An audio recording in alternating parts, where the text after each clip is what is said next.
Good morning friends. 100 days fitness சேலஞ்சில் 18வது நாளோட கதை. இன்னைக்கு காலையில் நேரமாக வந்துச்சுட்டேன். ஒர்க் அவுட் பண்ணுவேன் அப்படின்னு நீங்கள் நினைப்பீங்க. ஆனால் இன்னைக்கு ஒர்க் அவுட் பண்ணலை. இன்றைக்கு யோகா பண்ணலாம் அப்படிங்கிற ஒரு ஐடியாவில் தான் இருக்கேன். அதனால தான் இன்னைக்கு ஒர்க் அவுட் இல்லை. யோகா பண்ணலான்னு சொல்லிட்டு ஒரு அரை மணி நேரம் நல்லா கண்ண மூடி யோகா பண்ண ஆரம்பிச்சிட்டேன். என்னோட 100 days fitness சேலஞ்சுன்னு சொல்லிட்டு யோகா பண்ணுறதுக்கு உட்காந்துருக்கேன் அப்படின்னு பார்க்காதீங்க. அதனால என்னன்னே தெரியல, ஒர்க் அவுட் சரியாகவே என்னால் பண்ண முடியல. மைண்ட் டைவர்ட் ஆகிட்டே இருக்கு. அதனால தான் யோகா பண்ணால் கொஞ்சம் மைண்ட் கிளியராக இருக்கும்னு சொல்லிட்டு யோகா பண்ணுறதுக்கு இறங்கிட்டேன். ஒரு ஆழ்ந்த தியானத்துக்கு பின்னாடி ஏதாவது ஒளிவட்டம் தெரியும்னு நினச்சேன். ஆனால் ஒரு வட்டமும் தெரியல.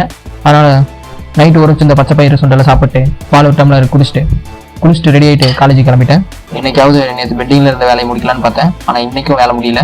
சரி ஓகே, வீட்டுக்கு கிளம்பலாம் அப்படின்னு ரெடி ஆகும்போது சீனியர் சாப்பிட்றதுக்கு கேண்டீன் கூப்பிட்டாங்க. சரி ஓகே, அந்த வேலை தான் முடியல, இந்த வேலையாவது முடிக்கலாம் அப்படின்னு சொல்லிட்டு கேண்டீன் சாப்பிட்றதுக்கு போயிட்டோம். வீட்டுக்கு வந்துட்டு ஃபர்ஸ்ட் மீலாக சத்து மாவு சாப்பிட்டேன். இன்னைக்கு ஒரு குட்டை பண்ணல. சரி புஷ்அப்பாவது எடுக்கலாம்னு சொல்லிட்டு 100 புஷ்அப் டைமிங் வச்சு எடுத்தேன். ஒரு வழி 100 புஷ்அப் எடுத்துட்டேன். காலையில் யோகா பண்ண காரணம் என்னன்னு தெரியல. 100 புஷ்அப் 6 நிமிஷத்தில் எடுத்திருக்கேன். கொஞ்ச நேரம் சந்தோஷப்பட்டு நைட் டின்னர் முடிச்சுட்டு ஒரு லவ் சாங் கேட்டு இன்னைக்கான நாளை முடிச்சுக்கிறேன். தன்னம்பிக்கையோட இருங்க. வெற்றி நிச்சயம். நாளைக்கு பார்க்கலாம். மனசு தடுமாறும், அது நினைச்சா நேரமா